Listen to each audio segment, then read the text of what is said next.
me. I once was lost, but now I'm found.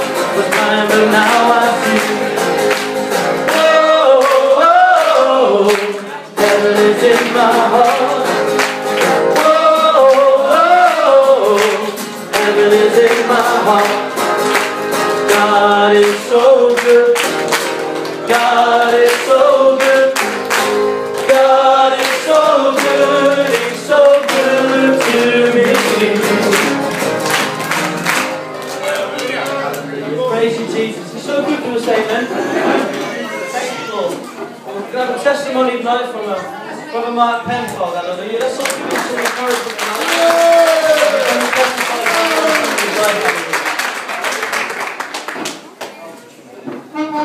That's good, amen. It's good to be in the house of the Lord tonight. I got saved 12 years ago. Before I was a Christian, I was just brung up probably the way most of you have been brung up. I was brung up to tell lies to get me living.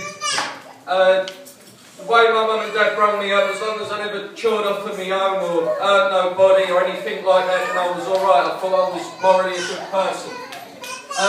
When I got to 18, my family started getting saved, my brother got saved, my brother-in-law, my mum and my sister got saved. The one who really spoke to me out of all of them was my brother-in-law, was because with my mum and my sister, I didn't really class them as bad people. Obviously they were sinners and they needed the Lord, but in my way of thinking back then, I thought then my mum and my sister, it's not like they go out choring and telling lies and things.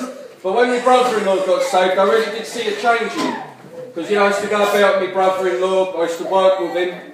And when he got saved, I see a complete change in him. And that started making me think, and through that I started getting invited to go to church. And I went and I got saved. I thank God, from the time I got saved, God, completely blessed my life. All the things I used to keep doing, the drinking and smoking and that, I didn't want to do them no more. He took the desire of them out of my heart. And I started going on with the Lord.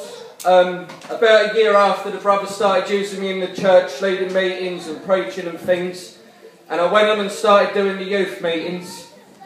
Then after about 3 or 4 years, I got a bit, I started getting my own plans, my own ambitions, the things I wanted to do in life. And working in the church didn't really fit in with them. And it come to a point in my life where I could either choose serving the Lord, or I could choose my own selfish life. And being a selfish person, I chose self. And, from that point on, my life was never the same with the Lord. I drifted in and out of church. I ended up backsliding in art, to the point where I come to a point in my life where I come to a very down, depressing stage. And I believe the Lord led me to that point in my life because it was a point where I knew the only thing ever was going to get me out of it was God. I know I could never get out of it on my own strength. I know it was only the Lord could deliver me. And at that point I started seeking the Lord, and from that point He's really blessed me. I'm going to church now over in Ottershaw. I thank God the Lord's using me there. We got the youth going on there and God's blessing there. Last year, not the New Year just gone, the one before, I remember I was in a New Year's Eve meeting in either church, and I was in that meeting and I was completely backslidden in up. I was completely away from the Lord, and I was talking to the brothers, and it used to convict me talking to them.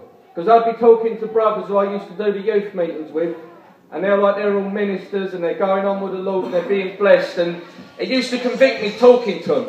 And I used to be honest with you, I used to lie. They'd ask me where you're going to church, and I'd just blatantly lie about it. I'd say I'm going over here, I'm going over there. And I wasn't doing no such thing. And I sat in that meeting last year, and I was completely backslidden. I was away from the Lord. And I thank God what God's done in my life this last year, because this year just gone, I was back in the meeting, but this time I'm walking with the Lord.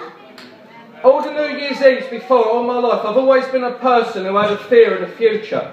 I'd always be, New Year's Eve, I'd be thinking, this year I'm going to be this age and all this, and I'd be frightened. I thank God I've got no fear of the future no more. I look forward to the future now because I know God's with me. I know I'm in right standing with God. And that's what God's done in my life this year. And I'd encourage each and every one who's listening. I know every one of us, we battle every day. And it's easy to go under, but we've just got to keep our eyes on God. Because if there's one thing I've learnt through my 12 year of being a Christian, amen, is to never give up on God, because he never gives up on us. He's always there, he's always willing to bless, and he's always willing to take on, as long as we're willing to give to him and walk with him, amen. God bless you.